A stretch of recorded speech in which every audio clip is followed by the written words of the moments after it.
Dans cette vidéo, je vais te présenter 8 leçons que j'aurais aimé savoir avant de me lancer en e-commerce qui m'ont permis d'exploser dès les premiers mois. Je me suis lancé en e-commerce en 2018 où j'ai pu exploser directement après avoir pris une formation et un mentorat et puis j'ai généré plus de 5 millions de chiffres d'affaires depuis. Maintenant aujourd'hui, j'ai plusieurs boutiques qui tournent en marque, en pré-marque, en dropshipping basique et grâce à ça, j'ai pu aussi réinvestir cet argent en bourse, en immobilier, en crypto, etc. Mais bref, en tout cas, si tu galères à trouver ton produit winner et si tu as déjà testé plusieurs produits sans avoir de résultats, c'est exactement la vidéo qu'il te faut. Parce que rassure-toi, j'étais vraiment dans la même situation que toi et j'ai dû tester plusieurs produits avant d'avoir un produit qui est rentable. J'ai dû tester 5 à 7 produits avant de trouver mon produit sur lequel j'ai fait énormément de chiffres dès le premier mois. D'ailleurs, dans ma chaîne, j'ai une vidéo qui parle de ça plus précisément. Si tu veux aller voir, tu peux aller jeter un coup d'œil. Donc, la première leçon, c'est que le produit winner n'existe pas. En fait, il n'y a pas de produit winner. Parce qu'on peut te donner le meilleur produit du monde. On peut te dire que ce produit est winner. Si tu le marketes mal, tu vas pas faire de vente avec. Mais à l'inverse, tu peux avoir un produit moyen qui est même saturé. Mais si tu as un bon marketing, si tu sais ce que tu fais, tu vas avoir des ventes. Parce que si tu as un bon marketing, que tu cibles la bonne audience, que tu as un bon copywriting sur ton site, etc., bah là, tu vas faire des ventes. Parce qu'il y a plein de personnes qui se tuent à tester des produits winners. On leur donne des listes de produits winners sur YouTube, etc.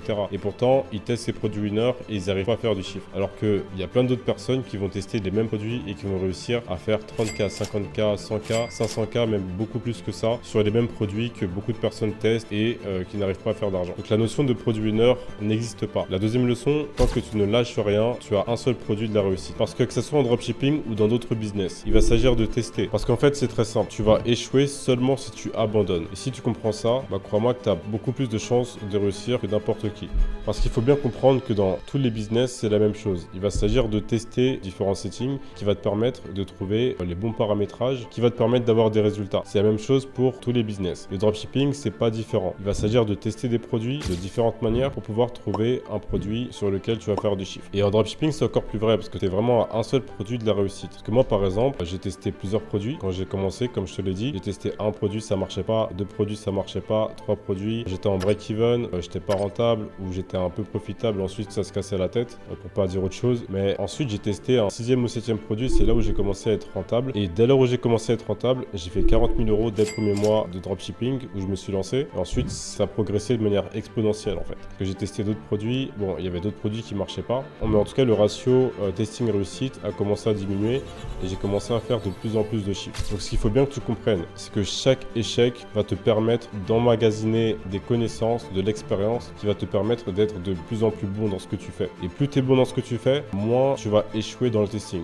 Bien sûr, à condition d'avoir les bonnes connaissances. Donc je te garantis que si tu continues de tester, mais que tu continues à apprendre et à progresser sur le tas, je te garantis que tu vas atteindre un point où tu vas être tellement bon que tu vas commencer à avoir des résultats. Et c'est ça qui s'est passé avec moi, parce que même si j'avais pris une formation, j'ai pris des coachings, et malgré ça, j'ai continué à me former de mon côté et à trouver des informations pertinentes pour pouvoir progresser de mon côté en e-commerce. Et c'est grâce à ça que j'ai pu développer des stratégies incroyables qui m'ont permis d'avoir des résultats. Troisième leçon, ceux qui montrent le plus sur les réseaux sont ceux qui en ont le moins. Sur les réseaux, tu vois souvent des personnes qui achètent des Lamborghini, qui te montrent des trucs. Souvent, les gens qui essaient de trop montrer sont souvent ceux qui ont le moins de choses. Et c'est vraiment ça que j'ai remarqué. Parce que maintenant, j'ai pu développer un réseau et j'ai remarqué que les personnes de mon réseau qui ont le plus d'argent, qui ont plus de 50 millions, 100 millions sur leur compte en banque, ils affichent rien du tout sur les réseaux. Pourtant, ils ont des Lamborghini, ils ont plein de possessions, mais ils se prennent pas la tête à afficher tout ça. D'ailleurs, moi aussi, j'étais tombé dans le piège d'acheter une Lamborghini, des choses comme ça, dès les premières années où j'ai pu faire de l'argent. Et ça, c'est le gros piège de la personne qui vient de commencer à faire de l'argent. En général, quand quelqu'un vient de se lancer dans un business et commence déjà à acheter des voitures de sport et des choses comme ça, c'est vraiment un mauvais signe. Ça montre que la personne n'est pas vraiment intelligente avec son argent. Après, c'est compréhensible parce que tu sais, quand tu commences à faire de l'argent, tu as envie de dépenser, tu as envie de montrer un peu, tu as envie de te faire plaisir et d'acheter des choses que tu n'as jamais pu t'offrir dans ta vie. Moi, par exemple, ma voiture de rêve, c'était la Lamborghini Huracan. Je l'ai achetée et ensuite, franchement, c'était un achat de merde en fait. Parce que tout simplement, ça m'a servi à rien alors que cet argent, j'aurais pu le placer en bourse. Donc, c'est ce que j'ai fait. À un moment, j'ai arrêté d'acheter des voitures comme ça, j'ai arrêté d'acheter des choses ostentatoires et j'ai investi tout cet argent dans ce qu'on appelle des assets. Donc, des assets ou autrement dit des actifs. Donc, ce sont des possessions qui te rapportent de l'argent à long terme. Toutes les personnes qui sont intelligentes avec leur argent font ça. Parce que je sais que c'est tentant. Des fois, tu vois des personnes acheter des voitures de sport, tu te dis mais comment est-ce qu'ils ont fait ça? Moi aussi, je veux une voiture de sport. Et donc, ça reste dans ta tête. Et ensuite, dès que tu commences à faire de l'argent, bah, tu commences à avoir cette envie d'acheter une voiture de sport parce que tu as vu quelqu'un acheter une voiture de sport. Alors que ça va te faire rester dans la rat race. Ça va te faire rester pauvre en fait, parce que tu ne pourras pas développer ton capital. Même si je ne vais pas te cacher que cette année, je prévois quand même d'acheter une voiture, mais ça c'est parce que maintenant ça fait plus de 7 ans que je suis dans le business. Donc j'ai pu investir mon argent depuis tout ce temps-là et ça a pu générer des bénéfices. Mais en tout cas, si tu commences à faire de l'argent, je te conseille vraiment d'investir ton argent. Investis d'abord ton argent en bourse, en immobilier, dans des actifs qui sont solides et tu vas vraiment me remercier dans quelques années. Parce que c'est grâce à ces bénéfices que tu vas pouvoir te faire plaisir. Quatrième leçon, c'est que si tu restes à 100% sur un modèle de dropshipping, tu vas rester esclave de ton business toute ta vie. Le dropshipping, c'est bien pour commencer. Moi aussi, je l'ai fait. J'ai fait pas mal d'argent en dropshipping, comme tu as pu le voir. Mais le truc, c'est que si tu fais que du dropshipping pendant toute ta vie, que tu switches pas, que tu changes pas ton business, tu vas rester esclave de ton business toute ta vie. Mais je vais préciser ce que je suis en train de dire parce que je vais t'expliquer juste après. Si tu fais du dropshipping comme tout le monde fait, c'est-à-dire tester plusieurs produits. Dès que tu trouves un produit rentable, tu le scales. Dès que ça marche plus, tu dois refaire ton site et ensuite tu dois retrouver un autre produit winner. Donc tu dois retester plein de produits pour avoir un produit winner et etc.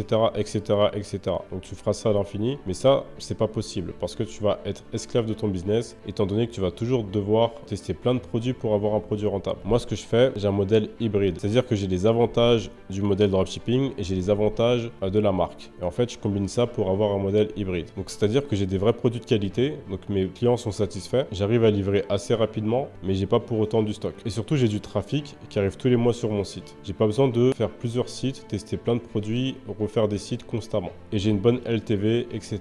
Et ça, c'est vraiment l'idéal si tu veux avoir un business long terme et durable, qui ne dépend pas de toi et que tu peux déléguer. Aujourd'hui, j'ai plusieurs boutiques comme ça qui tournent depuis des mois, des années. Il y en a plein qui l'ont pas compris et c'est pour ça qu'il y a plein de dropshippers qui sur une année ont réussi à faire de l'argent et ensuite ils n'y arrivent plus parce qu'ils n'ont pas compris qu'il faut switcher sur un modèle e-commerce hybride. Cinquième leçon, le business est une question de tendance et de cycle. Donc comme je te l'ai dit, moi ça fait 7 ans que je suis dans le business et je pense avoir vu au moins minimum 3 cycles passés. Et si tu veux dans le business, tu as ceux qui s'adaptent et ceux qui ne s'adaptent pas. Ceux qui vont faire de l'argent sur un cycle mais qui ne vont pas s'adapter sur le cycle suivant sont amenés à disparaître. Ceux qui comprennent les cycles et les trends et qui s'adaptent constamment aux nouvelles stratégies et aux nouveaux cycles sont ceux qui vont perdurer. Et c'est exactement pour ça que je suis toujours là depuis 7 ans parce que je m'adapte aux cycles. Et dans le business, ce sera toujours la même chose. Tu verras que dans chaque business, il y a des cycles, il y a des tendances et il faut savoir les comprendre et s'adapter. Prochain point, pour faire de l'argent, il faut en dépenser. Et ça, il y a plein de personnes qui veulent se lancer en business et qui ne comprennent pas cette règle primordiale. Si tu ne dépenses pas, forcément, tu ne vas pas faire de l'argent. Et ça, surtout en e-commerce, surtout avec Facebook Ads. Parce que quand tu dépenses de l'argent, c'est pas parce que tu n'es pas rentable que c'est une dépense inutile. Parce que tu as acheté de la data. Et la data, c'est vraiment ce qui va te permettre d'exploser tes résultats. Si tu comprends le fait que tu achètes de la data pour pouvoir analyser la data et ensuite optimiser à partir de la data que tu as eue, si tu comprends ça, ça va vraiment faire toute la différence avec quelqu'un qui ne comprend pas ça et qui pense juste qu'il a dépensé de l'argent inutilement. Parce que c'est la data qui va te permettre de faire de l'argent sur le long terme. Après, je te dis pas de dépenser comme Nike ou dépenser comme des grosses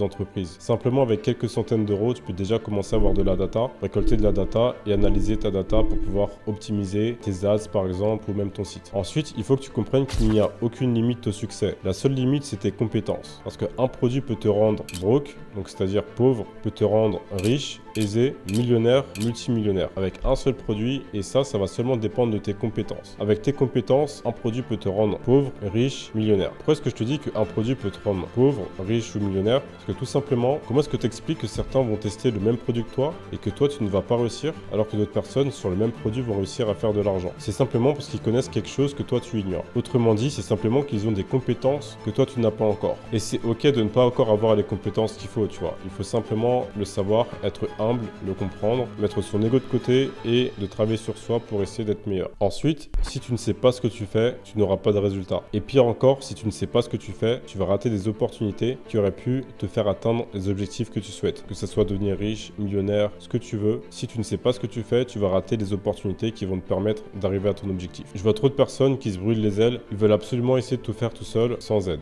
Mais tu sais quoi? Mais moi, à mon niveau, j'ai besoin d'aide. J'ai une team qui gère mes créatives, qui gère mes boutiques, qui gère des choses dans mon business. Et pareil, si j'avais pas pris de formation ou de coaching, j'aurais pas été au niveau auquel je suis aujourd'hui. Il faut bien que tu comprennes que toutes les personnes qui ont réussi parce qu'ils ont pu s'entourer de personnes compétentes. Comme je te l'ai dit, il faut mettre absolument son ego de côté dans le business. Parce que trop de fois, j'ai vu des personnes rater des opportunités ou même des associations ou encore pire de l'aide à cause de l'ego. Donc ce que je te conseille vraiment, c'est mets ton ego de côté, essaie de te rapprocher de personnes qui peuvent t'élever. J'espère que cette vidéo a pu t'aider. En tout cas, si c'est le cas, n'hésite pas à t'abonner et activer la cloche pour avoir l'alerte pour les prochaines vidéos. Parce que cette année, j'ai vraiment prévu de partager un maximum de valeur pour pouvoir t'aider. Et vraiment, si tu as des questions, n'hésite vraiment pas à m'envoyer un message sur Instagram parce que je réponds à toutes les questions. En tout cas, les gars, à la prochaine vidéo.